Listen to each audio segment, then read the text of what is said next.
Halo teman-teman, hari ini kita kembali belajar di rumah untuk menghindari penyebaran COVID-19. Kali ini kita akan belajar matematika, persamaan, dan fungsi kuadrat. Nah, kita simak bersama ya. Halo semuanya, selamat datang di video belajar matematika bersama saya Harnanti Yoga Putri Hutami.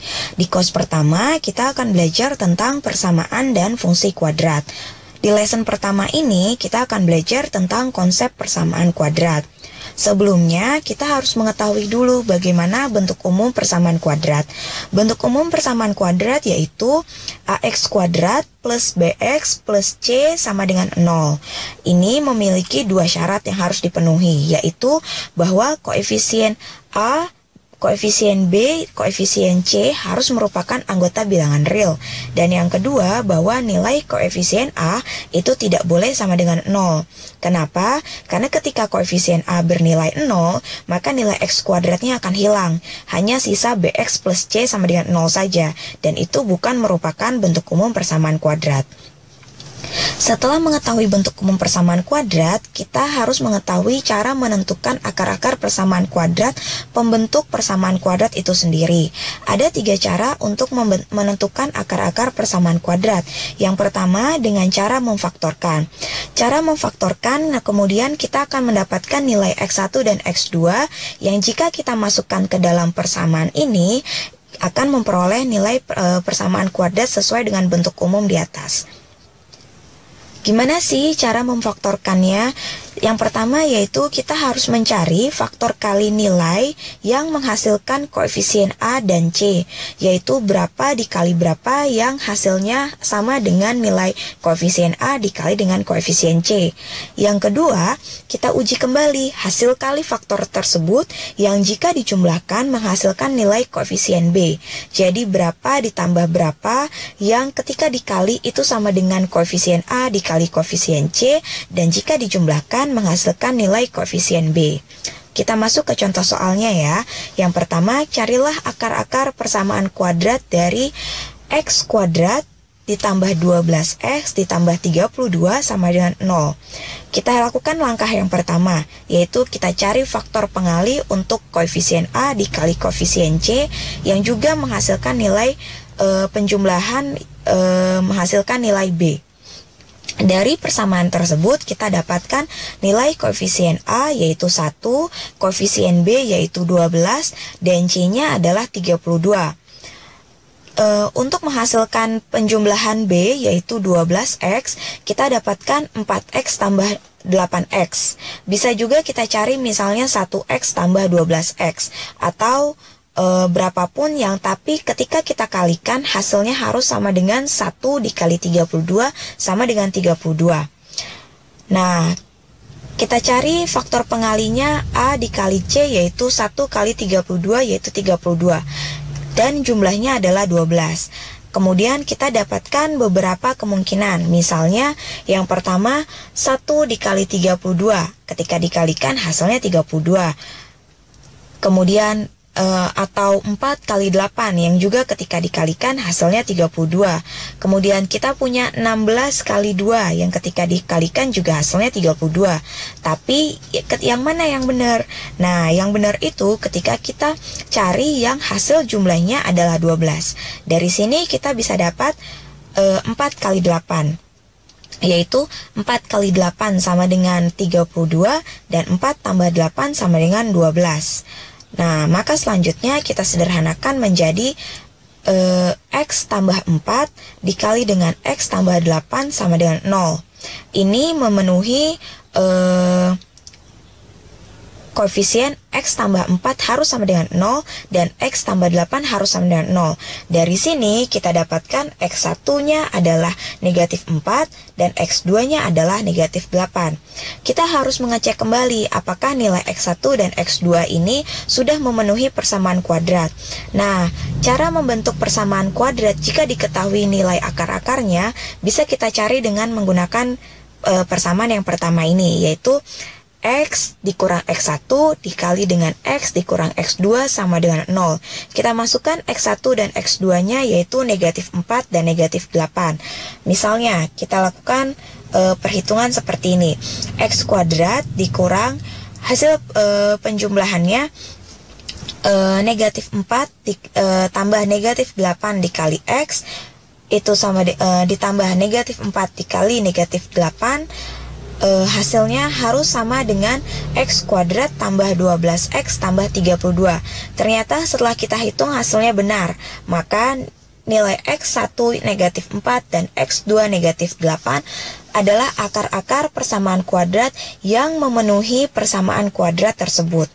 Nah, dari sini kita bisa tahu cara membentuk persamaan kuadrat yang diketahui akar-akarnya. Yang pertama, seperti yang sudah saya sebutkan tadi, yaitu kita masukkan akar-akar X1 dan X2 ke persamaan yang pertama ini. Dari sini kita bisa otak-atik lagi nih.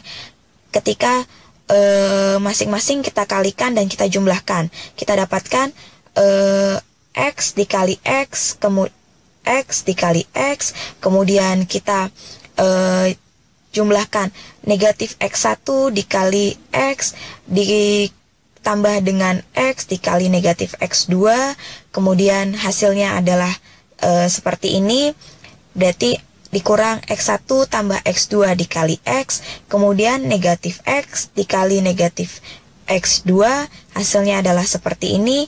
Berarti kita punya dua cara untuk membentuk persamaan kuadrat jika diketahui akar-akarnya. Nah, cara yang kedua adalah dengan melengkapi kuadrat sempurna. Biasanya cara ini digunakan ketika persamaan kuadrat tidak bisa dipecahkan menjadi faktor-faktornya karena faktor tersebut merupakan bilangan irasional atau imajiner. Misalnya, kita punya persamaan X kuadrat dikurang 10X ditambah 1 sama dengan 0. Kita pasti akan kesulitan menyelesaikan persamaan kuadrat tersebut dengan cara memfaktorkan karena kita tidak bisa menentukan berapa hasil kali yang menghasilkan nilai 1 yang juga ketika dijumlahkan menghasilkan nilai 10X. Sehingga kita menggunakan cara kedua ini untuk memperoleh akar-akarnya. Nah, cara menyelesaikan persamaan kuadrat AX kuadrat tambah BX tambah C sama dengan 0 dengan melengkapkan kuadrat sempurna dengan melakukan 5 langkah, yaitu yang pertama kita pindahkan ruas C ke ruas kanan. Langkah kedua, kita bagi kedua ruas dengan koefisien X kuadrat, yaitu A. Langkah ketiga, kita hitung setengah dari B per A dikuadratkan dan jumlahkan kedua ruas dengan hasilnya. Langkah keempat, kita faktorkan ruas kanan sebagai kuadrat binomial, kemudian kita sederhanakan ruas kanan tersebut. Kemudian langkah terakhir, kita selesaikan dengan menggunakan sifat akar kuadrat dari suatu persamaan. Kita masuk ke contoh soal ya. Kita punya soal, selesaikan persamaan kuadrat X kuadrat dikurang 6X ditambah 13 sama dengan 0. Kemudian kita lakukan langkah yang pertama, kita pindahkan C ke ruas kanan, sehingga yang tadinya persamaannya seperti ini, kita pindahkan C-nya ke ruas kanan, sehingga didapatkan X kuadrat dikurang 6X sama dengan negatif 13. Setelah itu, langkah kedua, kita bagi kedua ruas dengan koefisien X kuadrat, yaitu A. Dari persamaan yang awal ini, kita tahu bahwa koefisien A itu bernilai 1, sehingga berapapun angkanya dibagi sama dengan 1, hasilnya adalah tetap angka itu sendiri. Kita masuk ke langkah yang ketiga. Kita hitung setengah dikali dengan B per A kita kuadratkan dan jumlahkan kedua ruas dengan hasilnya. Seperti ini. Nah, dari hasil penjumlahannya kita dapatkan nilai 9, sehingga kita jumlahkan kedua ruasnya dengan 9, seperti ini. Lalu kita lihat bahwa di ruas kiri ternyata memenuhi persamaan seperti yang saya blok warna kuning ini. Nah, berarti ini bisa difaktorkan. Kita bawa pemfaktorannya, hasil penjumlahannya kita bawa seperti ini. Yang ruas sebelah kiri kita sudah faktorkan sesuai dengan persamaan ini. Yang sebelah kanan negatif 13 ditambah 9 hasilnya negatif 4. Nah, berarti kita punya X dikurang 3 dikuadratkan sama dengan negatif 4. kita mau menghilangkan faktor kuadrat di sebelah kiri, maka kita akarkan yang sebelah kanannya. Jadi kita punya X dikurang 3 sama dengan plus minus akar dari negatif 4. Lalu kita dari sini kita punya 2X. Yang pertama, X dikurang 3 sama dengan positif akar dari negatif 4.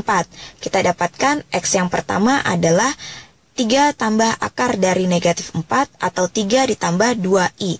I itu menunjukkan bilangan imajiner. Yang kedua, X2-nya kita dapatkan X min 3 sama dengan negatif dari akar negatif 4. Kita dapatkan X2-nya yaitu X sama dengan 3 dikurang 2i. Nah, ini merupakan akar-akar persamaan kuadrat yang diperoleh dengan melakukan melengkapkan kuadrat sempurna. Kemudian cara yang ketiga dengan menggunakan rumus ABC. Kita menggunakan rumus ABC, kita harus tahu koefisien A, koefisien B, dan koefisien C-nya. Lalu masukkan masing-masing nilai tersebut ke dalam rumus ABC. Kita coba persamaan yang pertama yaitu X kuadrat ditambah 12X ditambah 32 dengan menggunakan rumus ABC. Kalau kalian melakukan rumus ABC-nya benar, maka kita akan mendapatkan nilai X1 dan X2-nya yang sama seperti persamaan sama seperti cara memfaktorkan di atas, yaitu X1-nya kita dapatkan negatif 4 dan X2-nya kita dapatkan negatif 8. Nah, kita sudah tahu nih bagaimana cara mendapatkan akar-akar persamaan kuadrat. Kemudian yang berikutnya kita belajar mengenai sifat-sifat akar persamaan kuadrat. Nah, dari definisi bentuk umum yang pertama, kita tahu bahwa bentuk umumnya itu adalah AX kuadrat ditambah BX ditambah C sama dengan 0, di mana X kuadratnya masih mengandung koefisien A. Kita mau supaya koefisien A-nya ini hanya bernilai 1, maka kita bagi semua koefisiennya dengan A, dengan harapan bahwa X kuadratnya hanya bersisa X kuadrat saja, alias koefisien A-nya sama dengan 1. Nah, dari situ kita bagi semuanya dengan cara seperti ini. Kita dapatkan X kuadrat tambah B bagi A kali X tambah C bagi A sama dengan 0. Nah, kalau kita lihat bentuknya yang ini, kemudian kita bandingkan dengan bentuk yang ini, terdapat kemiripan. Yang sudah ini X kuadrat, sudah sama-sama X kuadrat. Kemudian di depan pengali X-nya kita dapatkan yang ini adalah X1 tambah X2, yang ini adalah B dibagi dengan A. Ini ternyata adalah jumlah akar-akar. Jadi diketahui bahwa jumlah akar-akar persamaan kuadrat yaitu X1 tambah X2 itu sama dengan B, koefisien B dibagi dengan koefisien A. Kemudian yang berikutnya kita punya X1 dikali X2. Itu ternyata nilainya sama dengan koefisien C dibagi dengan koefisien A. Sehingga kita juga punya sifat yang kedua, yaitu hasil akar kali akar-akar persamaan kuadrat, yaitu X1 dikali X2 itu hasilnya sama dengan koefisien C dibagi dengan koefisien A. Nah, setelah ini berarti kita punya dua sifat akar-akar, yaitu jumlah akar-akar persamaan kuadrat dan hasil akar-akar persamaan kuadrat. Semoga dengan menggunakan sifat-sifat ini kita bisa mengerjakan soal-soal berikutnya dengan lebih mudah tanpa harus menjabarkannya satu persatu, sehingga waktu yang kita gunakan bisa lebih sedikit untuk menyelesaikan persamaan kuadratnya. Nah, demikian video belajar matematika. Nah, teman-teman sudah menyaksikan tayangan tadi ya. Sekarang saatnya kita menjawab pertanyaan ini. Tentukan penyelesaian persamaan kuadrat berikut. 2. Bu Ana membeli pizza besar yang akan dibagikan kepada kedua anaknya. Anak yang paling besar memperoleh 15 per X kuadrat.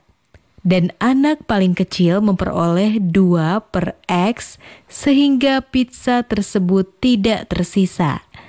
Berapa bagian pizza yang diperoleh anak yang paling besar?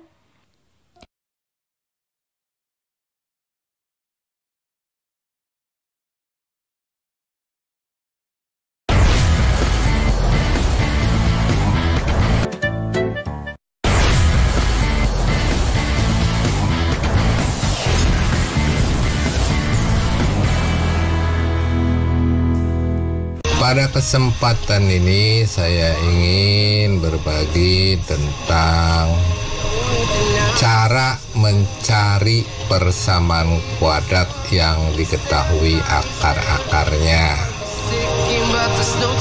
Langsung saja pada persoalannya. Tentukan persamaan kuadrat yang akar-akarnya 5 dan minus 2. Penyelesaian. Ada 2 rumus yang dapat kita gunakan untuk mencari persamaan kuadrat yang diketahui akar-akarnya, misalnya alfa dan beta, yaitu 1. X min alfa kali X min beta sama dengan 0. Mudah dihafal ya rumusnya. Rumus kedua, X kuadrat dikurangi alfa tambah beta kali X ditambah alfa kali beta sama dengan 0. Jadi 2 rumus ini bisa digunakan untuk mencari persamaan kuadrat yang akar-akarnya diketahui, dalam hal ini alfa dan beta. Kita coba dulu menggunakan rumus yang pertama. Caranya seperti apa? Mari kita lihat. Tadi diketahui 5 itu sebagai alfa ya, dan min 2 itu sebagai beta. Jadi alfa sama dengan 5 dan beta sama dengan min 2. Kemudian rumus pertama tadi X kurang alfa kali X kurang beta sama dengan 0. Berarti alfanya ini diganti 5, betanya diganti min 2, sehingga menjadi seperti ini.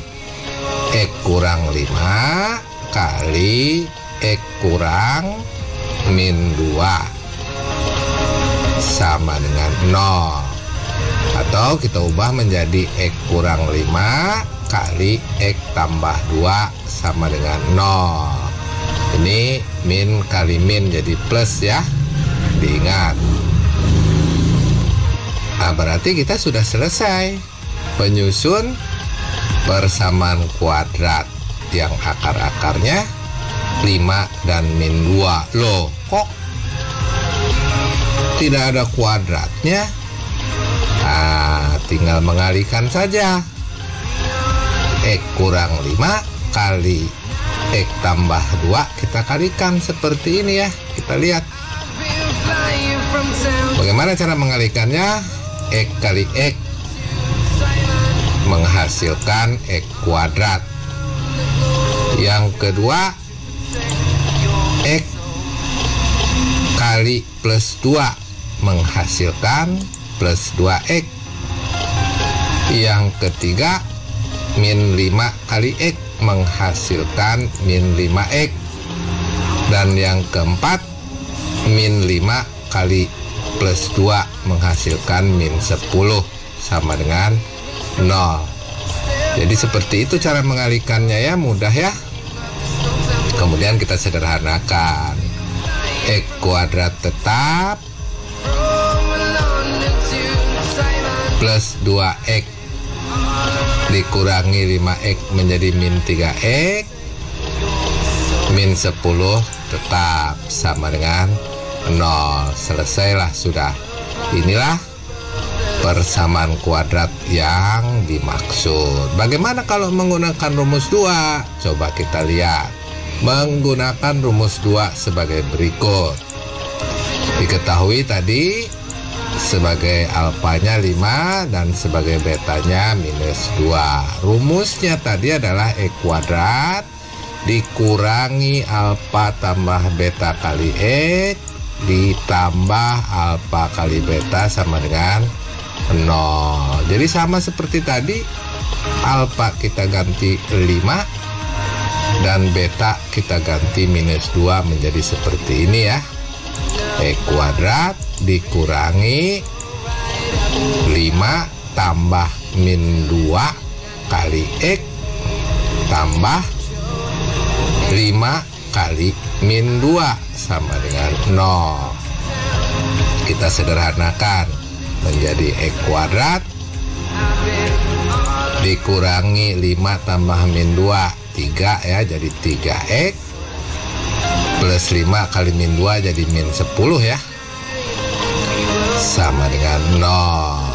Sekali lagi tanda kurung ini bisa dibuang ya, menjadi X kuadrat min 3X kurang 10 sama dengan 0. Selesai. Jadi kalau kita perhatikan tadi, baik menggunakan rumus 1 maupun menggunakan rumus 2 akan menghasilkan persamaan kuadrat yang sama. Bagaimana? Apa bisa dipahami? Ya, mudah-mudahan bisa dipahami ya. Demikianlah yang dapat saya jelaskan tentang menyusun persamaan kuadrat yang diketahui akar-akarnya. Nah, teman-teman sudah menyaksikan tayangan tadi ya. Sekarang saatnya kita menjawab pertanyaan ini. 1. Tentukan persamaan kuadrat yang akar-akarnya. 2. Pak Musa mempunyai kebun berbentuk persegi panjang dengan luas 1728 meter persegi. Selisih panjang dan lebarnya adalah 12 meter. Di sekeliling kebun dibuat jalan dengan lebar 2 meter. Hitunglah luas jalan tersebut. Sekarang tetap belajar dari rumah ya teman-teman. Jaga jarak, rajin cuci tangan, dan pakai masker agar kita mencegah penyebaran COVID-19. Sampai jumpa.